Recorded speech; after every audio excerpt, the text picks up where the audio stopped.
Hi, I'm Shamar Griffith, codename Comic Shams. And I'm Andrew Tejada, codename Arate. I'm a blurred with a love for artwork and comics and animation. And I'm a writer in Blurred with a love for pretty much the same things. We grew up together and spent much of our formative years watching and talking about DC superhero shows and content. In fact, we still do. Every episode, we will discuss a DC production, compare it to its original source material, and share our thoughts on the adaptation. We've enjoyed our conversations these past couple of decades, and we think you will too. This month, we're checking out New Earths as we hop across the DC-verse on yet another DC animated podcast, part of the Forgotten Entertainment family.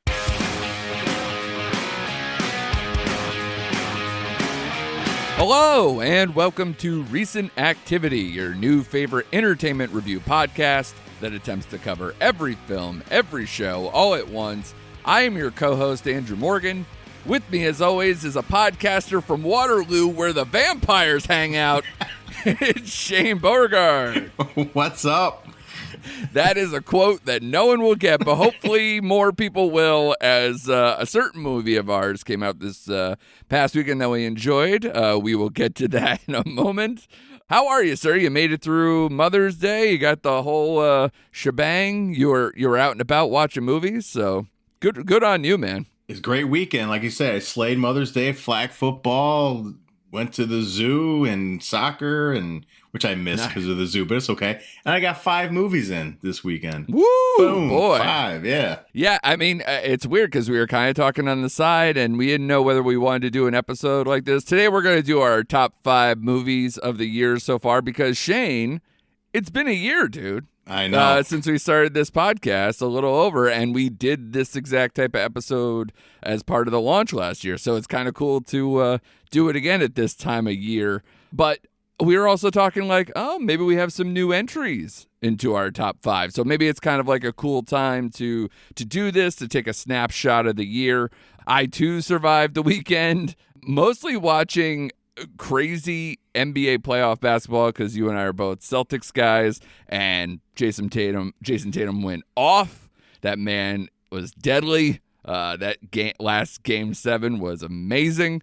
So, nothing to complain about in that department. So had a good weekend of that as well. But let's talk movies, Shane. I know we're doing the top 5s, and we'll get to that in a second, but how would you kind of characterize this year thus far? It's been maybe a little bit of a return to form at the box office a little bit.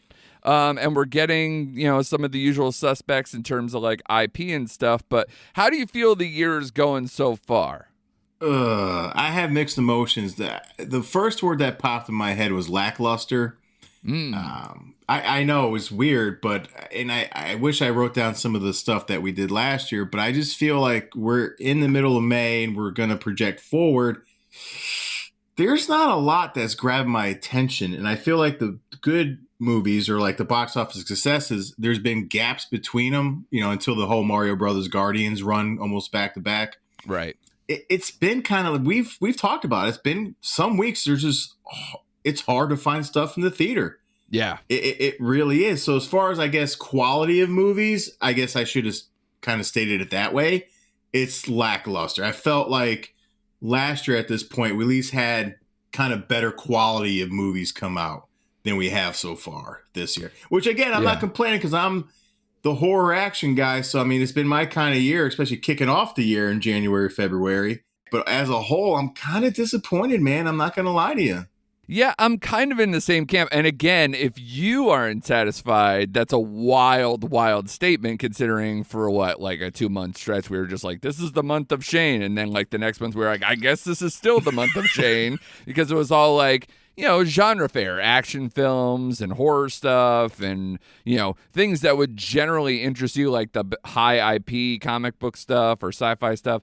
And yet a lot of that stuff was, not well received critically, maybe did a little less at the box office than we thought.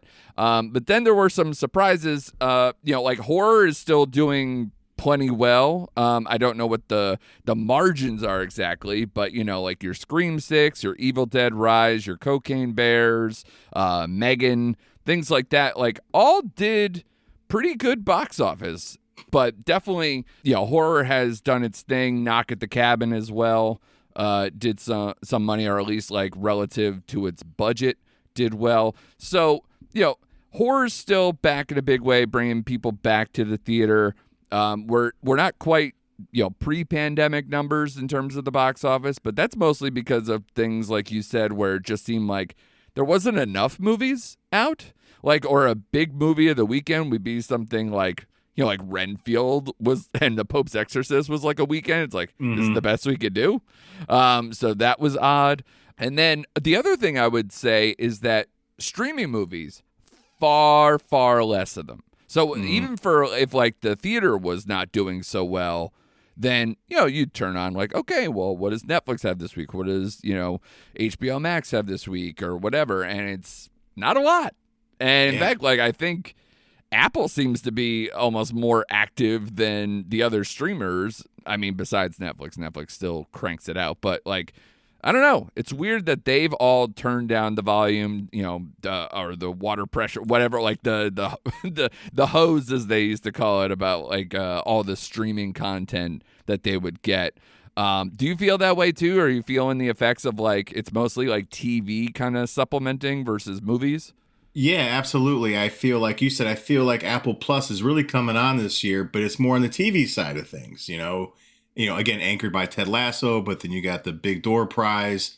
And there's a couple other shows. They put out the Michael J. Fox movie. They have the Jennifer Garner show. So they're putting out quality content, whereas Netflix, and listen, we're both Netflix guys, but I'm having a hard time finding stuff to watch on Netflix. I mean, I feel like overall, like you said, their quantity release is not as much as it used to be.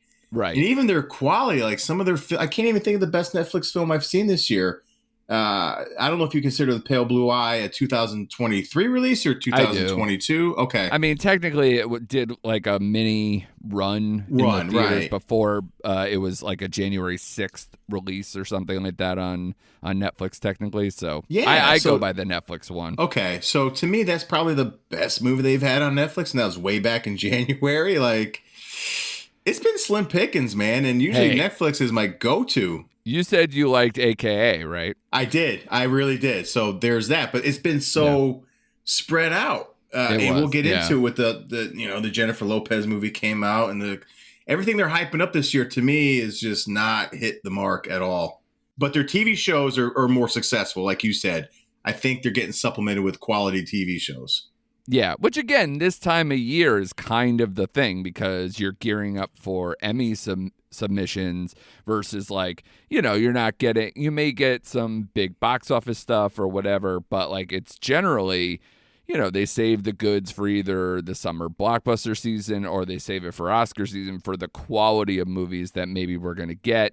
Netflix, of course, we still have, I would say most of the ones that I was looking forward to for the year have not been released. So at least you could say that about them.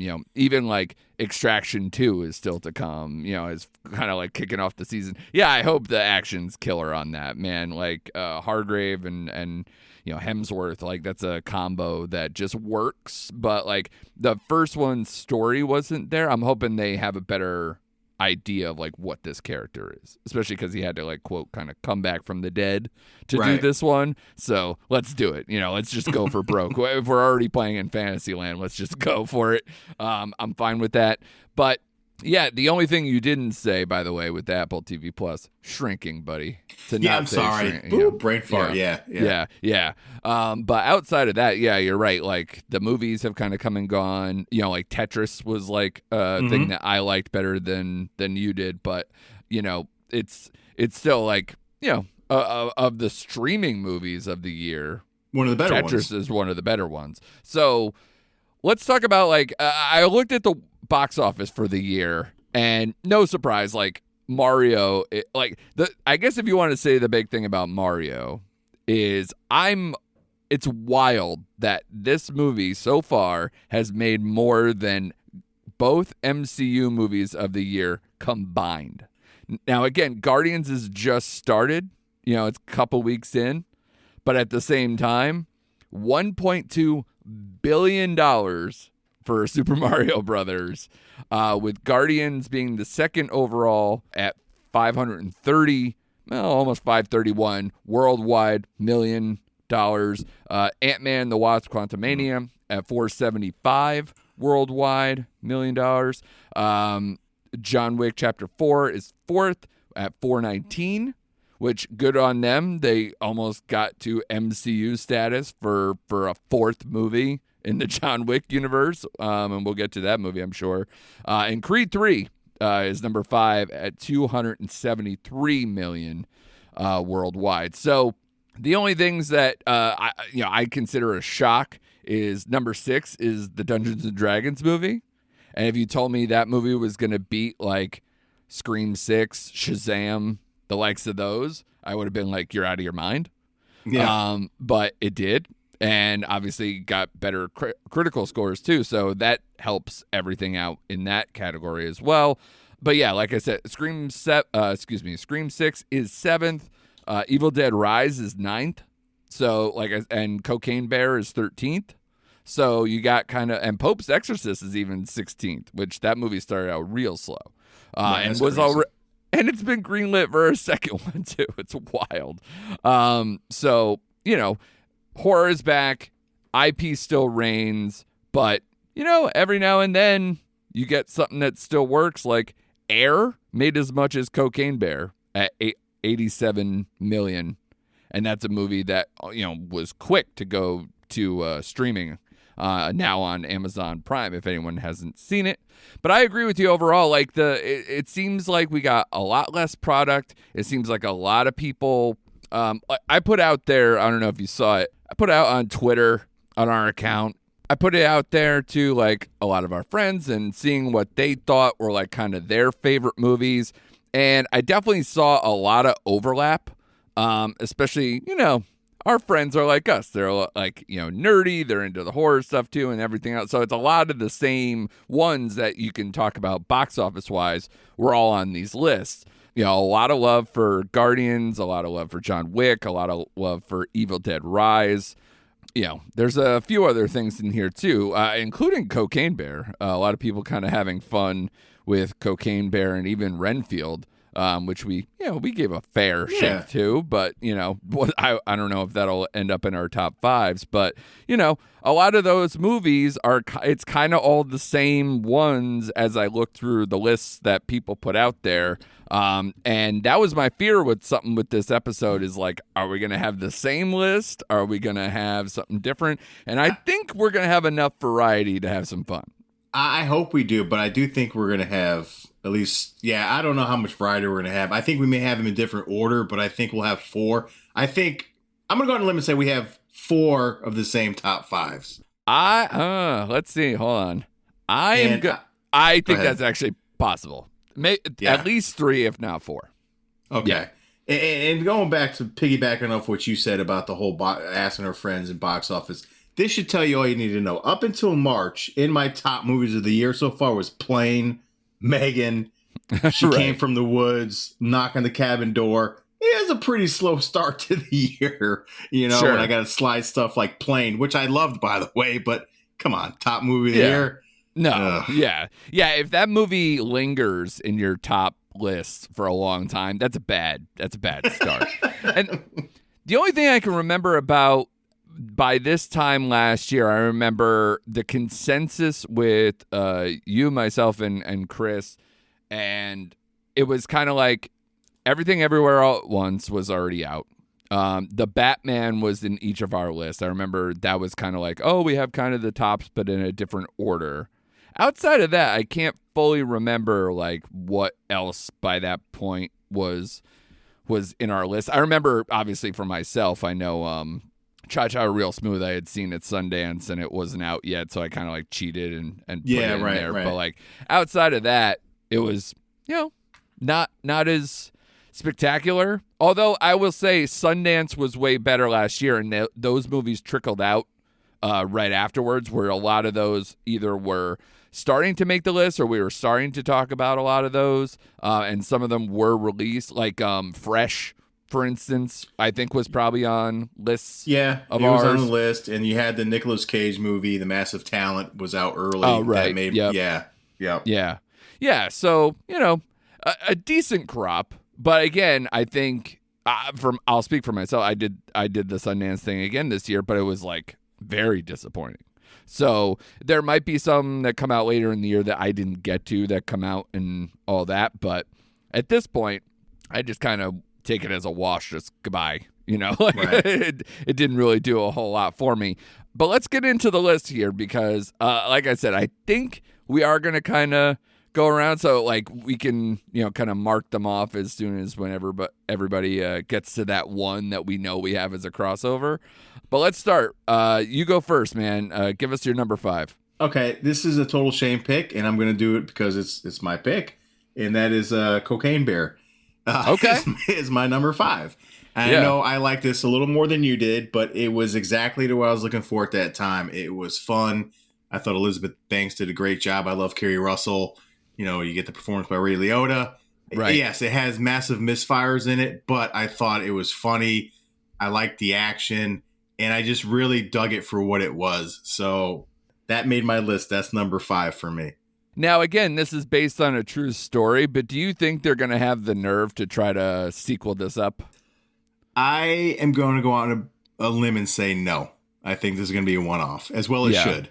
Yeah, I agree because there's not enough meat on the bone. I mean, like you could do it like any other kind of like, like a piranha thing or something where it's like just, nature attacks kind of stuff. You could do it. I just don't think there would be enough audience for it. No, they kind of got away with this one and did well enough, but I don't think it's going to have legs to really do it. Even though, again, made $87 million, and I bet that budget was like 25, 30, maybe.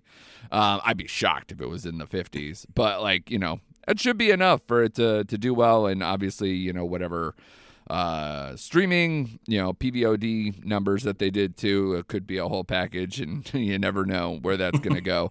My number 5 is my number 1 Netflix movie of the year, and that is The Magician's Elephant, a movie that not a lot of people saw. But it's an animated film that I really like. When I talked to the guys on Mike, and Oscar when I was on there, I know also Mike really enjoyed it too. The hope would be that maybe it'll make some noise later on in the year if it gets into like the award circuit stuff, but I don't know if I see that. It would have to be a weak crop coming out for this year, but you never know. But honestly, it was either this or Guardians 3. And because it's kind of like neck and neck there in terms of my scoring. And, this one's just more delightful. It just made me feel good. And like, obviously Guardians has its moments, but like that movie's kind of like, again, kind of a down note version of the Guardians and takes a little bit of a detour in terms of the usual humor and some other things. But, for me, Magician's Elephant, great voice cast, heartwarming story. You don't get a lot of like family films that work well for all levels. Like I almost watched it with my kids. They even kind of like asked about it. So that might still happen, but I'm thinking, this movie might get eclipsed in a couple weeks when we're talking Spider-Verse and maybe some other things. But for right now, it's the best animated movie of the year for me. Sorry, Mario, but it's got a little better story, even though I've now watched Mario a couple times because my kids love it. And my son is like ape shit for it. Like he's all in. He's all Mario. He's no longer a Benjamin. He is all Mario. So for me, Magician's Elephant, if you haven't seen it on Netflix, and maybe if you have younger kids and want to check it out, it does have, it's that weird spot. It's not quite Pinocchio level, obviously, but like it's got that, like it's during wartime stuff, but it's also, so it has a little bit of hints of like, what age level is this for? But it also has enough like wish fulfillment stuff and fun that I just enjoyed the hell out of it. So that's my number 5. What do you got for number 4? Number 4, we're getting to Creed 3. This was higher on my list up until a couple movies just came out, but this is number 4. I love this trilogy. We both spoke just nothing but praise upon this movie with Jonathan Majors. Yeah. And of course, Michael B. Jordan. For a trilogy hasn't aged well, have it? Yeah, I know, right? Oh God, talk God about damn it, Jonathan Majors. I know he was on such a roll, but no, I loved the story. I loved how they didn't really they didn't have Rocky in it at all. It stood on its own. I think he can carry this franchise if he wanted to a little while longer. We've heard stuff about them doing like a TV property or an animated show or something spinning off of this. Yeah, as long as they don't go too crazy. But if they wanted to, if they wrote a Creed 4, I'm there. I am. So highly entertaining. And I'm a sucker for these movies, but it was a quality film. First time director, right? Michael B. directed this one. So I thought he did, for the most part, we both agreed he did a commendable job. There's some misfires, but overall he did well. So Creed 3 is my number 4. Yeah, it's my number 4 too. We talked about it in the episode. It's like a more personal story. It brings everything back in with the Majors character coming back from the youth of Michael B. Jordan's Adonis character and coming back and really just an intense villain-esque character that they have. And the only thing that we ever talked about in there that didn't quite work is like, some third act stuff, like with the kind of dreamlike sequence stuff in the ring and some other things. But otherwise, it's a very gripping performance, both by Michael B. Jordan and Jonathan Majors. I think a lot of people were... I personally was shocked that this movie worked as well as it did. And like you mentioned, first-time director stuff, like I was instantly hooked with how he shot the action stuff.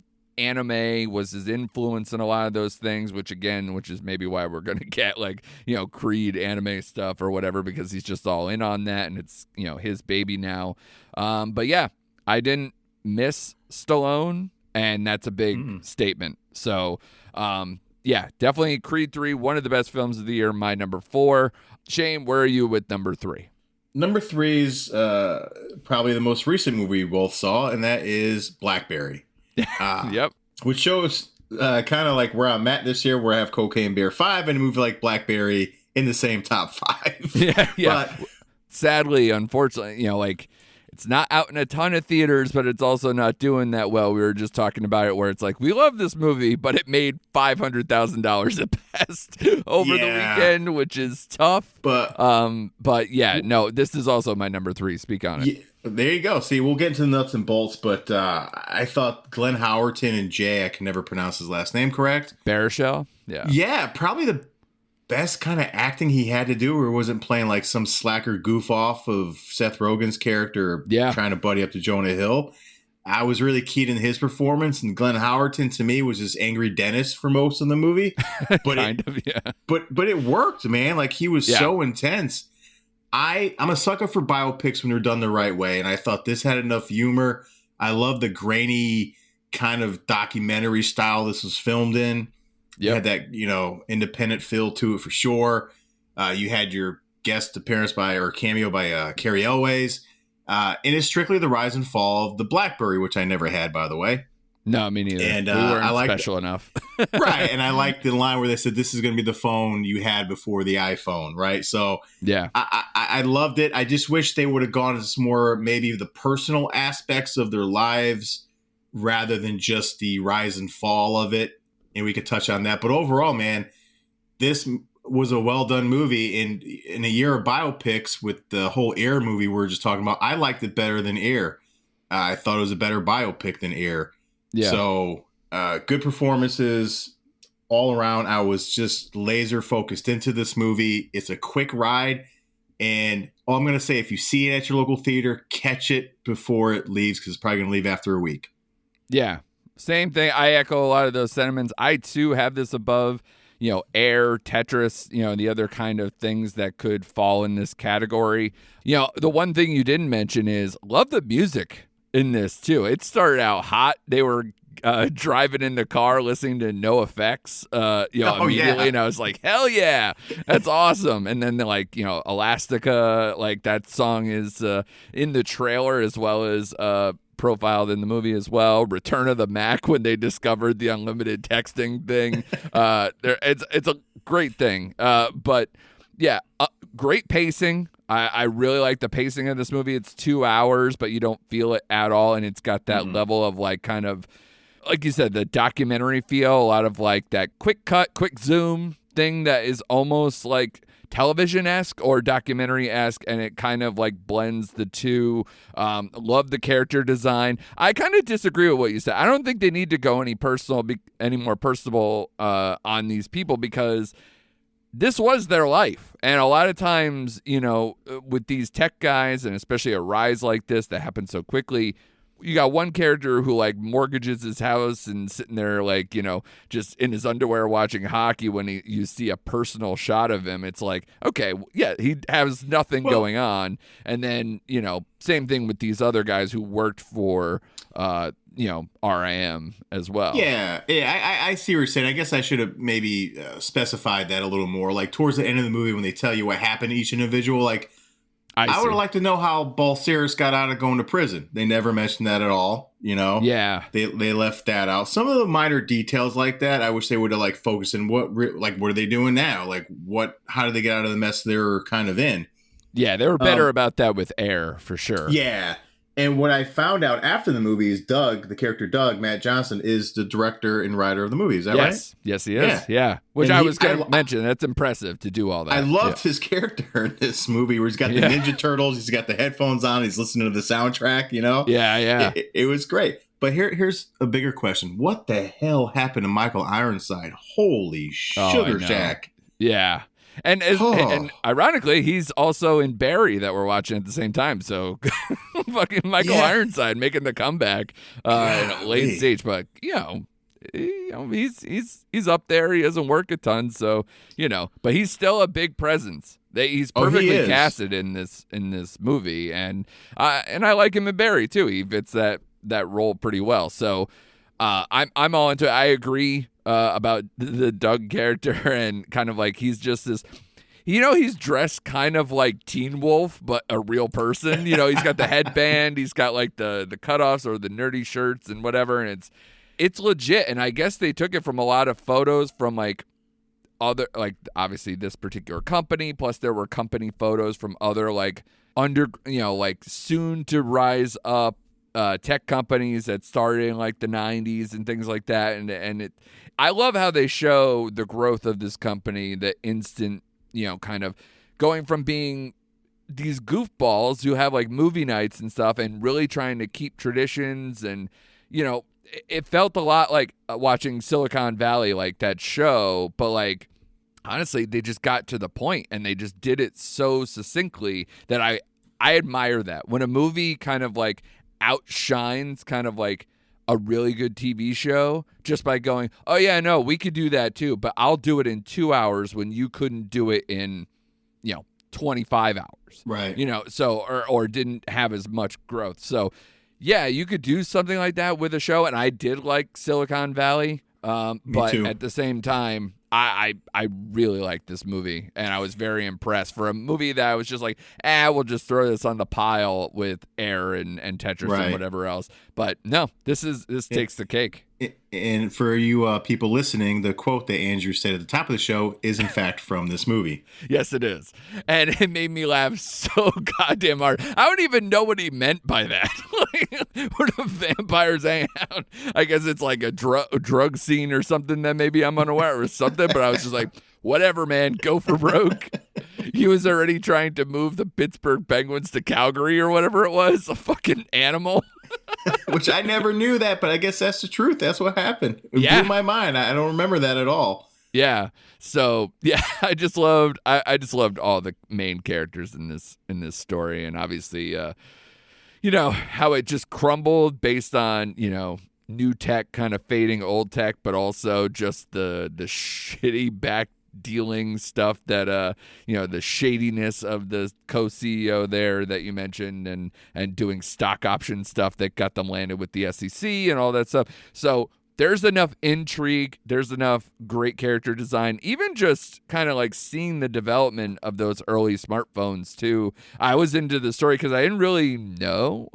What's so funny is that I worked for Verizon in around 05, 06. So like I saw the end of the BlackBerry era, the Palm Pilot era, go, and I worked for Best Buy before that, where we sold cell phones too. So I kind of saw where the iPhone kind of just took off, but I didn't know it was like kind of this 1-for-1 and what stage it was at. And God, it was heartbreaking to watch that scene towards the end where like he's fixing the blackberries that they ordered from China. It's just, I know. So it's just a movie about like, if you stuck to your principles, like look at how well Doug in the recap at the end like ends up. That's like justice for Doug. If you want a hashtag that gets a justice for Doug would be my one in there. But I really enjoyed this movie, and it is also my number 3. So where do you sit at number 2? I'm sure we're doing the same. I think we're doing the exact same thing here. Yeah, well, I told you we're going to have 4 out of the 5, I know, but I didn't realize the order was going to be the same. This is crazy. Number 2 is John Wick number 4. You jumped it, you bastard. I didn't know you did. Okay. Yeah, we both gave this 5 stars, I believe. Is that correct? Yes, we did. We both talked glowingly about this movie. What else can you say about this movie? Number 4 in the John Wick chapter, and it grossed over $400 million for non-comic book or Jurassic Park movie. Yeah, like unreal that a number 4 would do that, man. Like, I can't speak enough about this movie. We both loved it. Keanu Reeves, I hope he lives forever. And we'll see what he does with John Wick 5. That's still in the air. But as long as he's attached, I'm in this series until they fumble the ball, and they haven't fumbled yet, really. Yeah, didn't they talk about like ballerina or whatever, like some offshoot prequel thing or something? Did you hear about this? They did, and it's about John Wick's background, right, with the Angelica Houston character or whatever, how she developed that whole house of the whole ballerina thing. I did hear stuff about that, but I haven't heard about it, like where it currently sits.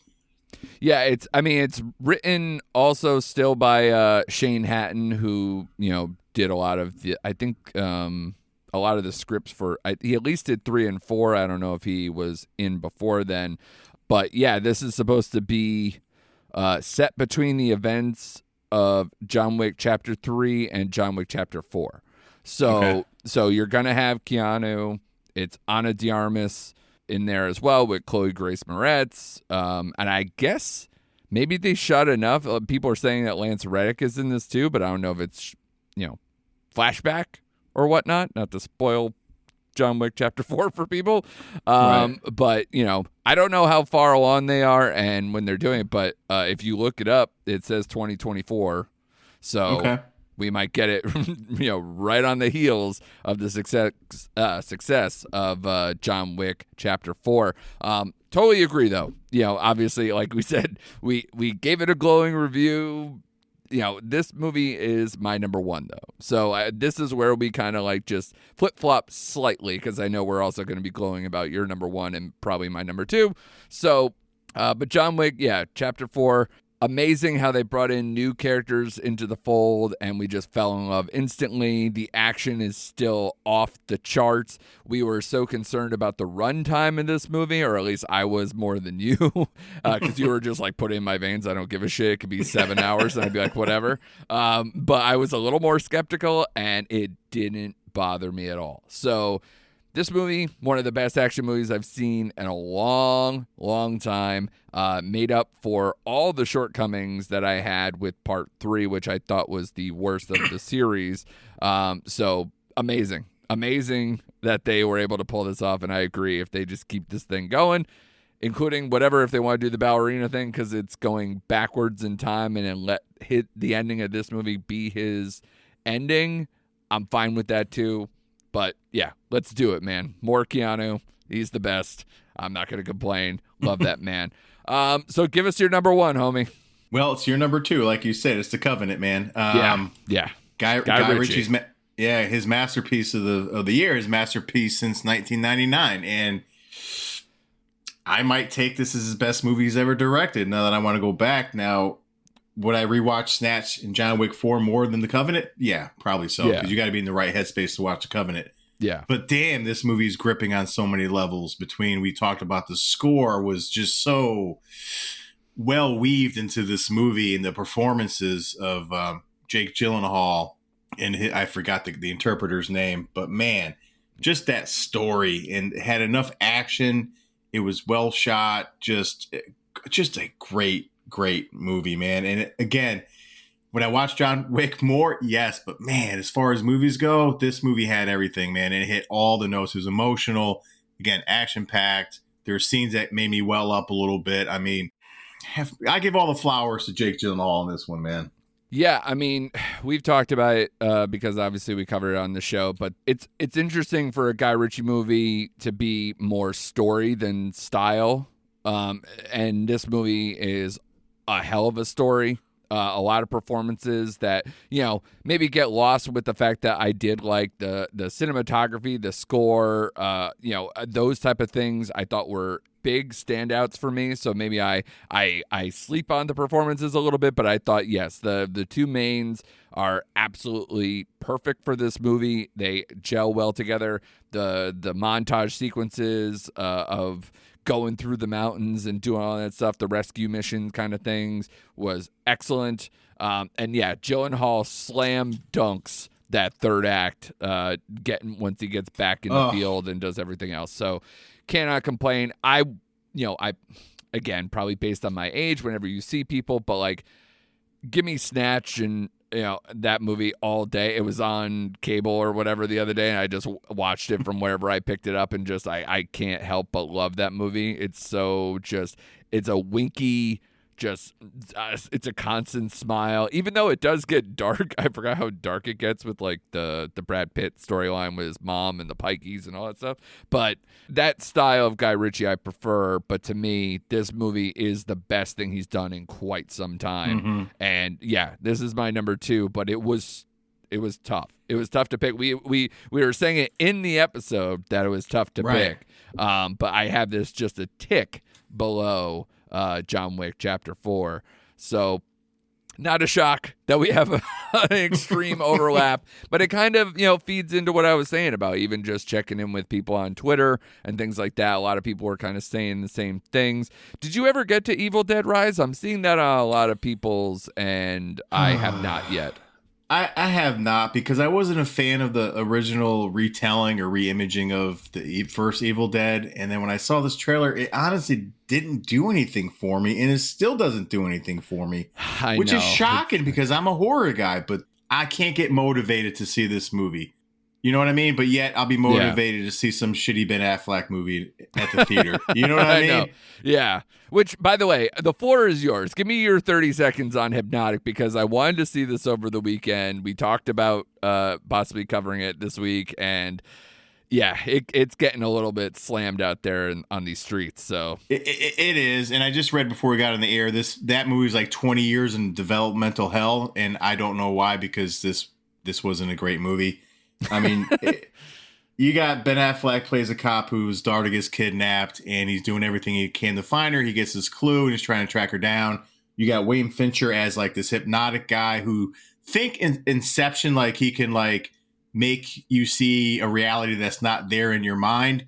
Right. So that's like his control over everybody. But for some reason, Ben Affleck's character is immune to this power, and he comes across Alice Braga, who's like also hypnotic, who helps him out. And there's some twists and turns in here, and it does get twisty at the end. So I won't spoil it for those who want to see it, because it is a big twist, and it would ruin the movie for you.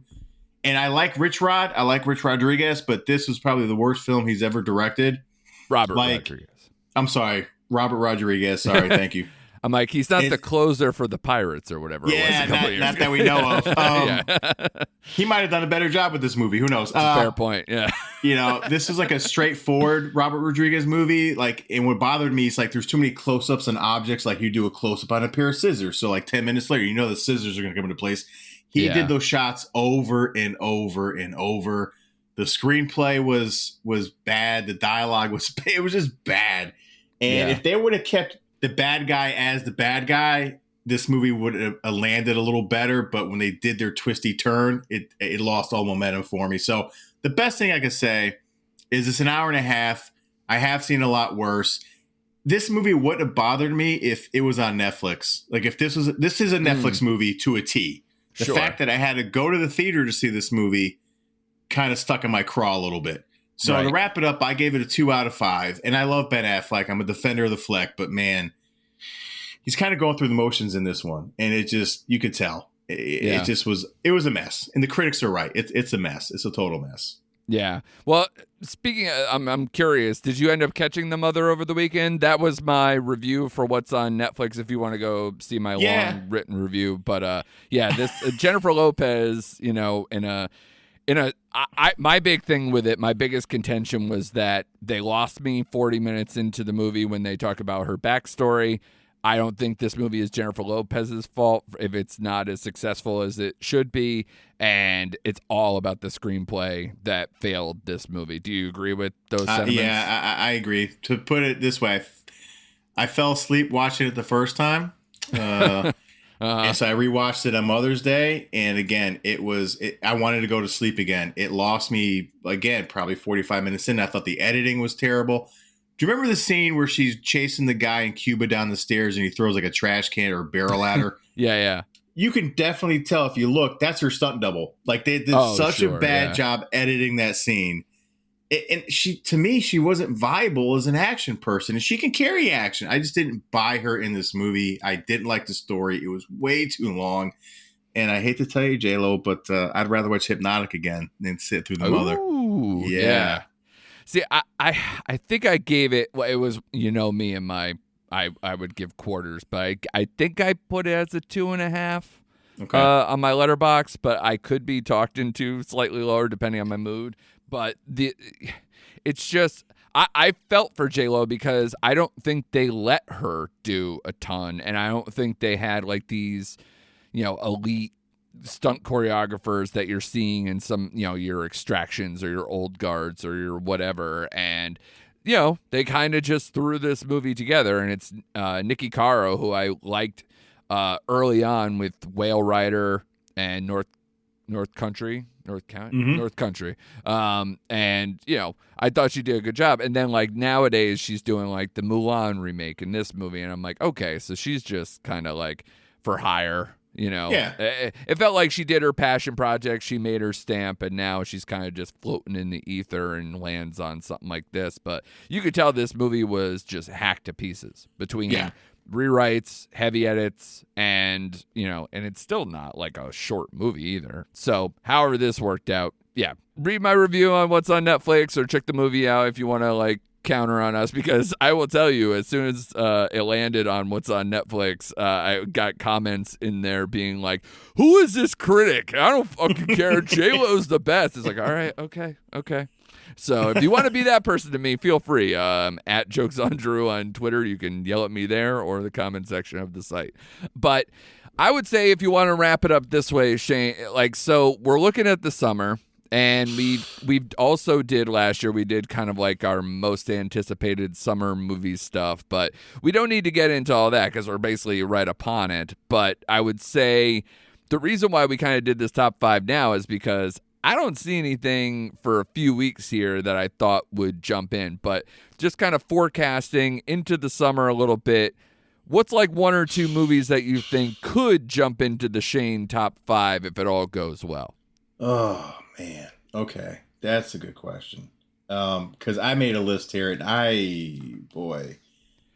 It's tough out there. Like I said, we're not into the Little Mermaid thing. We're not that into Fast X. We're not, we got some holes coming up, but there are some bigger movies that, hopefully should work. For me, the one that should get in the top 5 is the Spider-Man Across the Universe.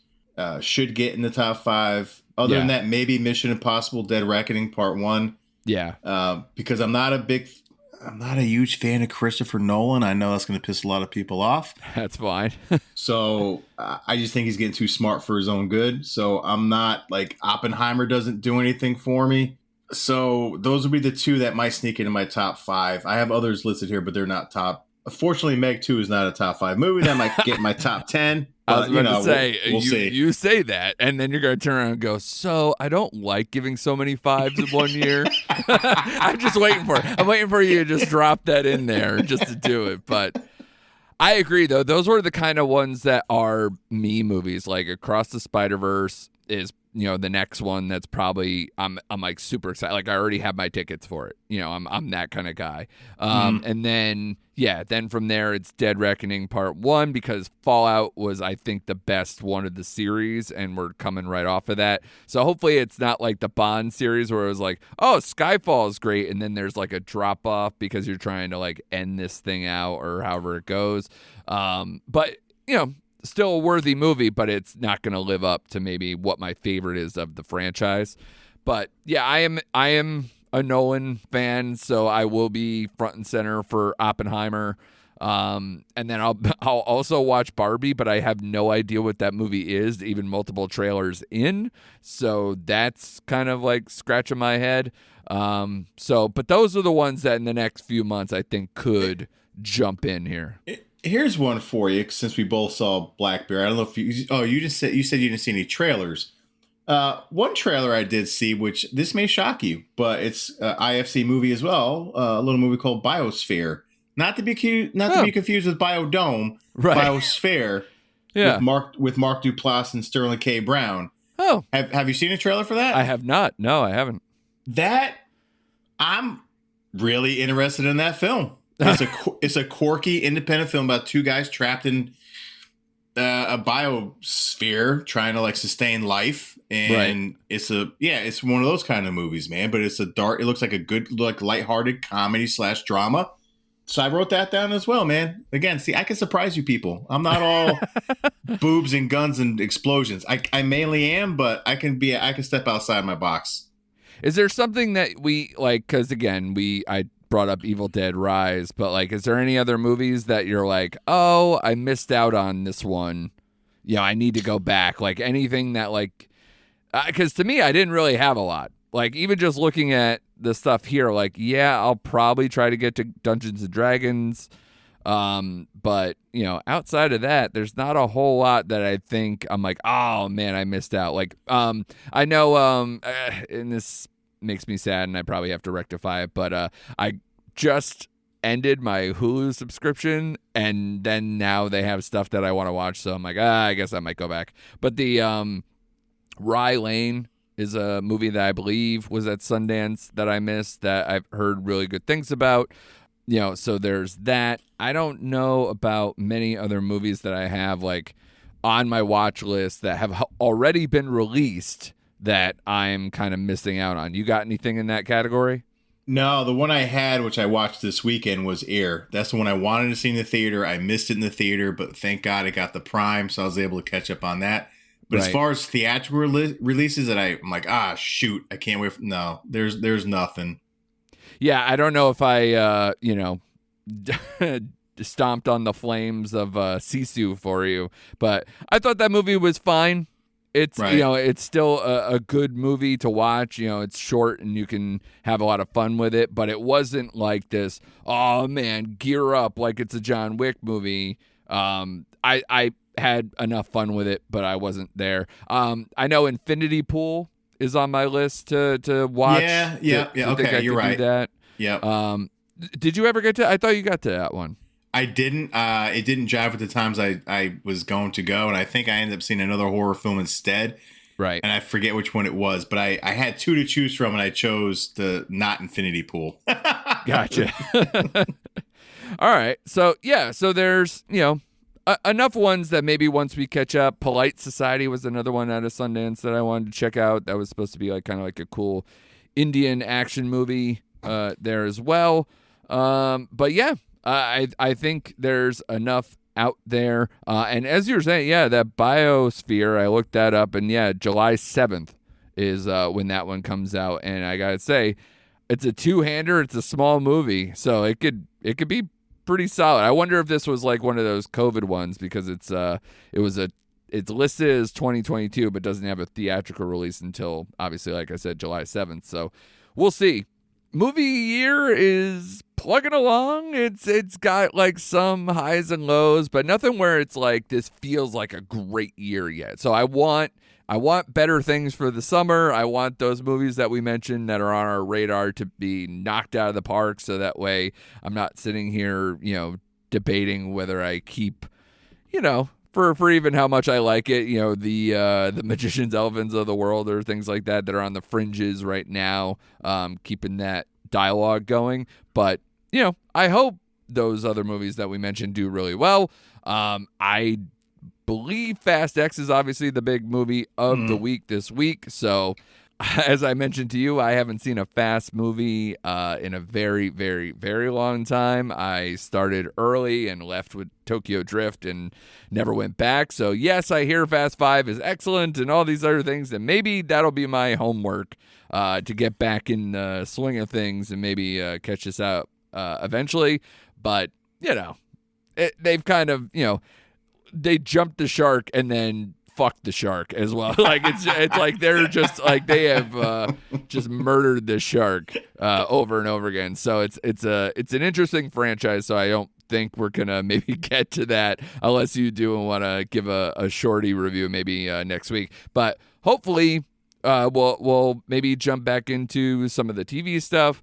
I don't think we're ready for top 5 shows of the year because we're in progress with Ted Lasso, Barry, for me, Succession, and Mrs. Davis, which we haven't mentioned at all, but I'm still in.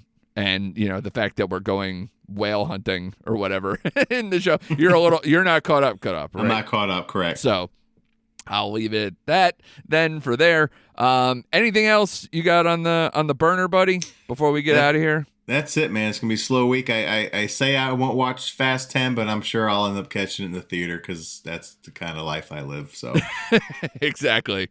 The charmed life, as we do. Yeah. All right. Thanks to everyone for listening. Hope you enjoyed this episode. Tell us on our socials, Recent Act Pod on Twitter and Instagram. Let us know your top 5s so far for 2023. Also, you know, subscribe, review, do the whole thing, say nice things, and do nice things for us online. And we will see you next week for more Recent Activity.